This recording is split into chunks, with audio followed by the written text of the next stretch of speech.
Hello everyone, তো কালকে আমরা সকাল সকাল চলে গিয়েছিলাম রথের পুজোতে টাকাবাড়ি। দেখো আমি অঞ্জলি দিতে বসেছি, আর এই যে পরি পরি সবার শেষে পরি অঞ্জলি দিচ্ছে।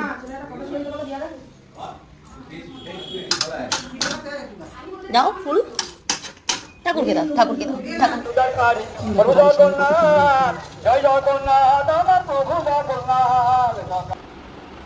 আর এই যে আমি পরীকে রেডি করে দিচ্ছি, পরি রথ টানবে তার জন্য। কেমন লাগছে আমাদেরকে?